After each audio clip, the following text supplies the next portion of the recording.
What's going on, everybody? Brian here from Brian's Broadcast. I hope all of you are doing fantastic. Today I'm going to do another duo review, and this was by request because one of my viewers have been consistently commenting on my other videos, that the person wants more duo reviews. Now this was one of those duos that I've been using for a while, and you can tell by the level, and I've been using it, gave it a lot of tries, and let it macerate for a long time. And again, for any duo fragrances that you buy, if you do have a complaint that it's not performing, again, after the couple of sprays, just let it sit.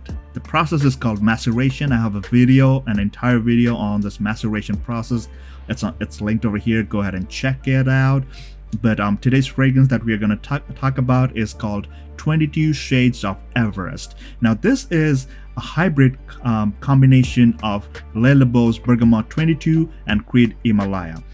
Now warning, and the first thing I want to say to you guys before I even proceed is, number one, it's not a sponsored video, so make sure you're subscribed to my channel, hit the thumbs up button. And number two, by no means, I'm not gonna consider this as a clone, or I'm gonna compare like what Bergamote 22 and Creed Himalaya. If you mix it up, if you fuse them, you layer them, how it smells, I am not going to do that. Sorry if I disappointed, but it is what it is. I'm not gonna do that. I will be considering this fragrance as an individual fragrance, a creation by itself. That's what I'm gonna do. I'm here to review the fragrance, not do comparisons.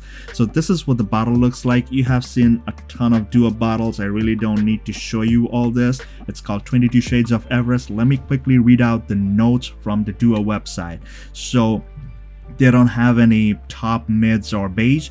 They have it just dumped all together. So they're classifying it as citrus aromatic, and here are the notes. So you got amber, musk, grapefruit, vetiver, petitgrain, vanilla, orange blossom, grapefruit rind, lemon, bergamot, mandarin orange, quite a lot of citruses. You got pink berries, nutmeg, sandalwood, cedarwood, tonka bean, pepper, and ambergris. Now guys, this fragrance, the first thing I'm gonna tell you, it's fresh, it's nice, it's good, but it might not appeal to the younger generation.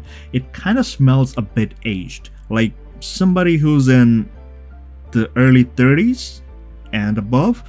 It's more suitable for people like that. I have never smelled Creed Himalaya, I've never smelled Labo's Bergamote 22, so I'm not gonna go into comparison like I said before.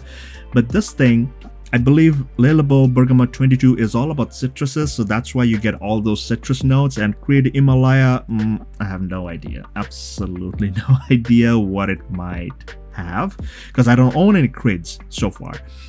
So once you spray this thing, I get a big punch of citruses, and the citrus is like one of those bitter, spicy citrus. I believe the nutmeg in there and the pepperiness is a bit too much. Like the initial blast is a lot of citruses, but I catch more of the grapefruit, bergamot, bitter bergamot, and slightly juicy grapefruit, and the pepper.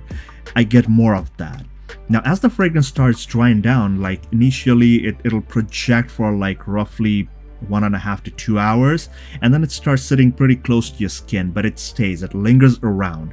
Now around like 2.5 to 3 hours and 4-hour mark, this is where this fragrance becomes less citrusy into more peppery, spicy.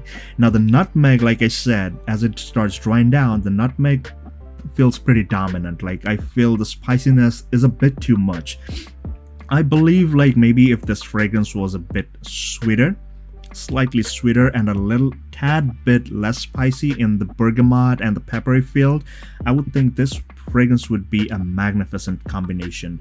Now in the base, you got a lot of woods where you get sandalwood, cedarwood, tonka bean. Now the tonka bean, I don't get any smoothness or creaminess. Like I think they were trying to get that vanillic kind of feel, and then you're trying to get a smoothness out of it. I don't get any smoothness. This fragrance feels pretty sharp to my nose, but not in a bad way. It's not too sharp that it's gonna hurt your senses, but you do feel that sharpness. It's definitely the pepperiness that's hitting your senses, and of course the spicy nutmeg in there.